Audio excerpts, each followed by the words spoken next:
दोस्तों आज के इस वीडियो में टॉप 80 प्लस सामान्य ज्ञान के क्वेश्चन देखेंगे जो कि आपके एग्जाम के लिए इंपॉर्टेंट होंगे। तो इस वीडियो को आप लोग ध्यान से देखिएगा। इस वीडियो में आपका पहला सवाल है, इनकलाब जिंदाबाद का नारा किसने दिया था। दोस्तों इनकलाब जिंदाबाद नारा देने वाले इनमें से हो जाएंगे भगत सिंह। तो यहाँ पर बिल्कुल सही जवाब कीजिएगा ऑप्शन बी, भगत सिंह, जिन्होंने इनकलाब जिंदाबाद का नारा दिया था। देखिए आपका अगला सवाल, जलियांवाला बाग हत्याकांड किस शहर में हुआ था। दिल्ली, लाहौर, अमृतसर या फिर पटना में। तो देखिए जलियांवाला बाग हत्याकांड जो है यह हुआ था अमृतसर में। इनमें से राइट आंसर कीजिएगा ऑप्शन नंबर सी, अमृतसर में। देखिए आपका अगला सवाल, भारतीय राष्ट्रीय सेना की स्थापना किसने की थी। तो भारतीय राष्ट्रीय सेना की स्थापना करने वाला इनमें से हो जाएंगे सुभाष चंद्र बोस। तो राइट आंसर है ऑप्शन बी, सुभाष चंद्र बोस, जिन्होंने भारतीय राष्ट्रीय सेना की स्थापना किए थे।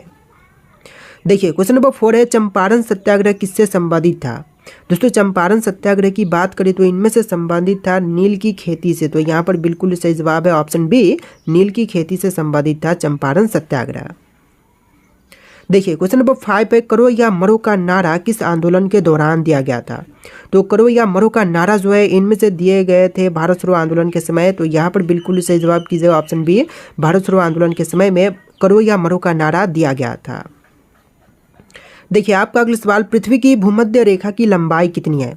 तो पृथ्वी की भूमध्य रेखा की लंबाई की बात करें तो टोटल इनमें से हो जाएगा 40,075 किलोमीटर्स। तो यहाँ पर राइट आंसर कीजिएगा ऑप्शन सी, 40,075 किलोमीटर की टोटल लंबाई है भूमध्य रेखा की।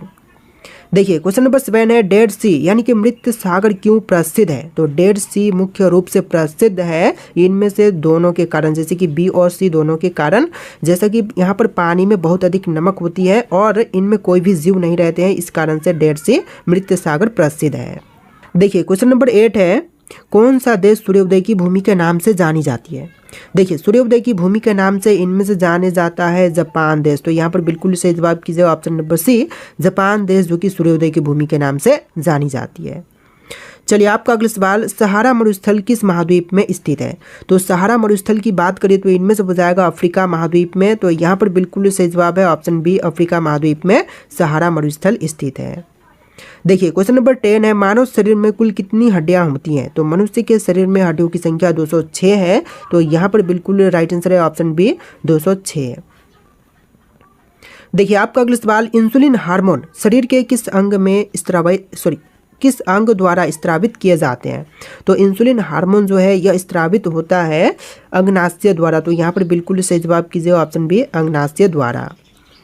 देखिए क्वेश्चन नंबर 12 है, विश्व का पहला प्रोग्रामेबल कंप्यूटर कौन सा था। तो विश्व की सबसे पहली प्रोग्रामेबल कंप्यूटर जो कि इनमें से हो जाएगा ENIAC, ENIAC, जो कि ENIAC बोल सकते हैं, विश्व का पहला प्रोग्रामेबल कंप्यूटर था। तो यहाँ पर राइट आंसर कीजिएगा ऑप्शन नंबर ए। देखिए क्वेश्चन नंबर 13 है, CPU का पूरा नाम क्या है। तो CPU का फुल फॉर्म जो है इनमें से हो जाएगा सेंट्रल प्रोसेसिंग यूनिट। तो यहाँ पर बिल्कुल सही जवाब है option B, central processing unit, जो कि CPU का फुल फॉर्म है। देखिए आपका अगला सवाल, इंटरनेट का आविष्कार किसने किया था। तो इंटरनेट के आविष्कारक जो है इनमें से हो जाएंगे Tim Berners Lee. Option number C बिल्कुल करेक्ट आंसर हो जाएगा, टिम बर्नर्स-ली, जो कि इंटरनेट के आविष्कारक हैं। देखिए आपका अगला सवाल है, HTTP का पूरा नाम क्या है।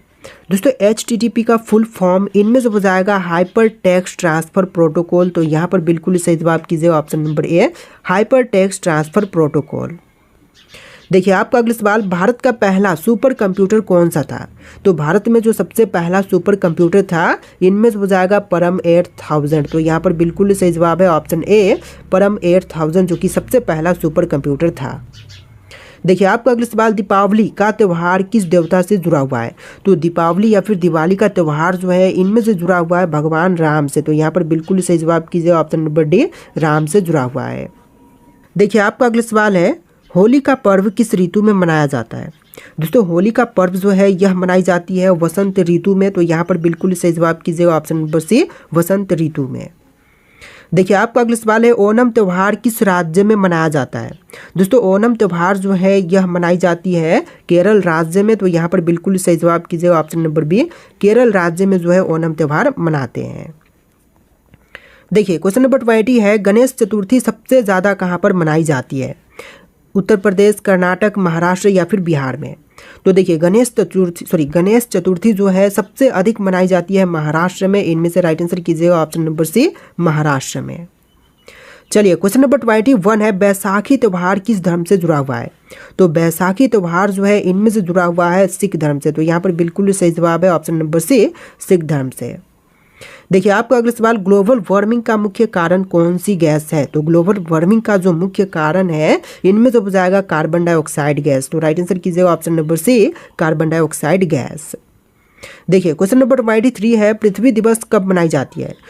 5 जून के दिन, 22 अप्रैल, 16 सितंबर या फिर 1 दिसंबर के दिन? तो पृथ्वी दिवस जो है मनाते हैं 22 अप्रैल के दिन। तो इनमें से बिल्कुल सही जवाब कीजिएगा ऑप्शन नंबर बी, 22 अप्रैल के दिन पृथ्वी दिवस के रूप में मनाते हैं। देखिए क्वेश्चन नंबर 24 है, ग्रीन हाउस प्रभाव किससे संबंधित है? दोस्तों ग्रीन हाउस प्रभाव जो है इनमें से संबंधित है पर्यावरण प्रदूषण से। तो यहाँ पर बिल्कुल सही जवाब है ऑप्शन नंबर ए, पर्यावरण प्रदूषण से संबंधित है ग्रीन हाउस इफेक्ट। देखिए आपका अगला सवाल, किस गैस की परत पृथ्वी को पारा बैंगनी किरणों से बचाती है? तो पृथ्वी को पारा बैंगनी किरणों से इनमें से बचाती है ओजोन परत। तो राइट आंसर कीजिएगा option number C, ozone gas, जो कि पृथ्वी को पारा बैंगनी किरणों से बचाती है। देखिए आपका अगला सवाल, बैडमिंटन में स्मैश किसके लिए प्रयोग किए जाते हैं? तो बैडमिंटन के खेल में जो है स्मैश जो है प्रयोग किए जाते हैं तेज आक्रमण शॉट के लिए। तो इनमें से बिल्कुल सही जवाब कीजिएगा ऑप्शन नंबर सी, तेज आक्रमण शॉट के लिए प्रयोग करते हैं स्मैश। देखिए आपका अगला सवाल, ब्लैक बक किस खेल से जुड़ा हुआ है? तो ब्लैक बक जो है इनमें से जुड़ा हुआ है निशानेबाजी से। तो इनमें से राइट आंसर कीजिएगा ऑप्शन नंबर डी, निशानेबाजी से जुड़ा हुआ है ब्लैक बक। देखिए क्वेश्चन नंबर 28 है, रन आउट शब्द किस खेल से संबंधित है? दोस्तों रन आउट शब्द जो है इनमें से संबंधित है क्रिकेट से। तो इनमें से बिल्कुल सही जवाब कीजिएगा option number B, run out शब्द जो है क्रिकेट से संबंधित है। देखिए क्वेश्चन नंबर 29 है, द्वितीय विश्व युद्ध किस वर्ष में समाप्त हुआ था? तो द्वितीय विश्व युद्ध जो है यह समाप्त हुआ था 1945 में। तो यहाँ पर बिल्कुल सही जवाब कीजिएगा ऑप्शन नंबर सी, 1945 में। चलिए क्वेश्चन नंबर 30 है, महात्मा गांधी ने दांडी मार्च कब शुरू किया था? तो महात्मा गांधी जी ने दांडी मार्च की शुरुआत जो है किया था 1930 में। तो यहाँ पर बिल्कुल सही जवाब है ऑप्शन नंबर सी, 1930 में। देखिए क्वेश्चन नंबर 31 है, फ्रेंच रेवोल्यूशन किस वर्ष में हुआ था? तो फ्रेंच रेवोल्यूशन जो है यह हुआ था 1789 में। तो यहाँ पर बिल्कुल सही जवाब कीजिएगा ऑप्शन नंबर बी, 1789 में फ्रेंच रेवोल्यूशन हुआ था। देखिए क्वेश्चन नंबर 32 है, जर्मन का तानाशाह एडोल्फ हिटलर किस राजनीतिक दल से संबंधित था? तो एडोल्फ हिटलर की बात करें तो यह संबंधित था national socialist German workers party से। तो राइट आंसर है option number B, national socialist German workers party. देखिए क्वेश्चन नंबर 33 है, भारत का पहला साइलेंट फिल्म कौन सी थी? सबसे पहली साइलेंट फिल्म हो जाएगा राजा हरिश्चंद्र। तो यहाँ पर बिल्कुल सही जवाब है ऑप्शन ए, राजा हरिश्चंद्र। देखिए क्वेश्चन नंबर 34 है, भारत की पहली बोलती फिल्म कौन सी थी? जो सबसे पहली बोलती हुई फिल्म थी तो इनमें से हो जाएगा आलम आरा। तो यहाँ पर बिल्कुल सही जवाब है ऑप्शन बी, आलम आरा। चलिए क्वेश्चन नंबर 35 है, भारत रत्न पाने वाले पहले फिल्म अभिनेता कौन थे? तो भारत रत्न पाने वाले जो पहले फिल्म अभिनेता थे इनमें से हो जाएंगे सत्यजीत राय। तो यहाँ पर बिल्कुल सही जवाब है ऑप्शन नंबर सी, सत्यजीत राय। चलिए नेक्स्ट क्वेश्चन, ऑस्कर जीतने वाली पहली भारतीय फिल्म कौन सी थी? तो ऑस्कर जीतने वाली जो पहली भारतीय फिल्म थी इनमें से हो जाएगा मदर इंडिया। तो राइट आंसर है option number A, mother India, जो कि पहली फिल्म थी ऑस्कर जीतने वाली। देखिए क्वेश्चन नंबर 38 है, दादा साहब फाल्के अवार्ड किस क्षेत्र में दिया जाता है? तो दादा साहब फाल्के अवार्ड की बात करें तो यह दी जाती है सिनेमा के क्षेत्र में। तो राइट आंसर है ऑप्शन बी, सिनेमा के क्षेत्र में दादा साहब फाल्के अवार्ड दिए जाते हैं। देखिए क्वेश्चन नंबर 39 है, भारत के संविधान की प्रारूप समिति के अध्यक्ष कौन थे? दोस्तों भारतीय संविधान की प्रारूप समिति के अध्यक्ष इनमें से हो जाएंगे बी आर अम्बेडकर। तो यहाँ पर बिल्कुल सही जवाब कीजिएगा option number C, B R Ambedkar. देखिए आपका अगला सवाल, भारत में राष्ट्रपति का कार्यकाल कितने वर्षों का होता है? तो राष्ट्रपति का कार्यकाल जो है यह टोटल होता है 5 वर्ष का। तो इनमें से राइट आंसर कीजिएगा ऑप्शन बी, 5 वर्ष का, जो कि बिल्कुल सही जवाब है। चलिए अगला सवाल, भारत में मुद्रा रुपया जारी करने का अधिकार किसके पास है? तो रुपया जारी करने का अधिकार जो है इनमें से है भारतीय रिजर्व बैंक के पास। तो यहाँ पर बिल्कुल सही जवाब है ऑप्शन ए, भारतीय रिजर्व बैंक आरबीआई के पास। देखिए आपका अगला सवाल, भारत का सबसे बड़ा बैंक कौन सा है? तो भारत देश में वर्तमान में सबसे बड़ी बैंक जो है इनमें से हो जाएगा state bank of India, SBI, जो कि वर्तमान का सबसे बड़ा बैंक है। राइट आंसर है ऑप्शन नंबर सी। देखिए क्वेश्चन नंबर 43 है, नाबार्ड किससे संबंधित है। दोस्तों नाबार्ड की बात करें तो इनमें से संबंधित है ग्रामीण बैंकिंग और कृषि वित्त से। तो यहाँ पर बिल्कुल सही जवाब कीजिएगा ऑप्शन बी, ग्रामीण बैंकिंग और कृषि वित्त से संबंधित है नाबार्ड। देखिए आपका अगला सवाल, भारत में जीएसटी कब लागू हुआ था। तो जीएसटी जो है भारत देश में लागू हुआ था 1 जुलाई 2017 में। तो यहाँ पर बिल्कुल सही जवाब है ऑप्शन नंबर सी, 1 जुलाई 2017 में। देखिए क्वेश्चन नंबर 45 है, पृथ्वी से सूर्य की औसत दूरी कितनी है। तो पृथ्वी से सूर्य की औसतन दूरी जो है टोटल हो जाएगा 150 मिलियन किलोमीटर। तो यहाँ पर राइट आंसर कीजिएगा ऑप्शन बी, 150 मिलियन किलोमीटर। देखिए क्वेश्चन नंबर 46 है, भारतीय राष्ट्रीय गीत वंदे मातरम के लेखक कौन थे। तो राष्ट्रीय गीत वंदे मातरम के लेखक इनमें से हो जाएंगे बंकिम चंद्र चट्टोपाध्याय। तो इनमें से राइट आंसर कीजिएगा ऑप्शन नंबर सी, बंकिम चंद्र चट्टोपाध्याय, जो कि राष्ट्रीय गीत वंदे मातरम के लेखक थे। देखिए आपका अगला सवाल, भारतीय फिल्म उद्योग हॉलीवुड के समान क्या उपनाम है।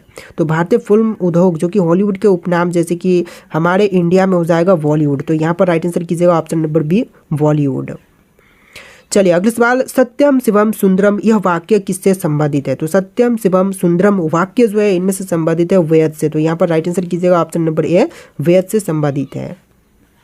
देखिए अगला सवाल, राष्ट्रीय पर्यटन दिवस भारत में कब मनाई जाती है। तो राष्ट्रीय पर्यटन दिवस के रूप में मनाते हैं 27 सितंबर के दिन। तो इनमें से राइट आंसर कीजिएगा ऑप्शन नंबर सी, 27 सितंबर का दिन जो है राष्ट्रीय पर्यटन दिवस के रूप में मनाते हैं।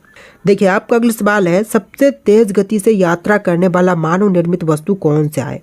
तो सबसे तेज गति से यात्रा करने वाली मानव निर्मित वस्तु जो है इनमें से हो जाएगा New Horizons. Option number B बिल्कुल सही जवाब कीजिएगा। देखिए आपका अगला सवाल, विद्युत का प्रवाह किसे कहा जाता है। तो विद्युत का प्रवाह जो है इनमें से कहते हैं विद्युत धारा को। तो इनमें से राइट आंसर कीजिएगा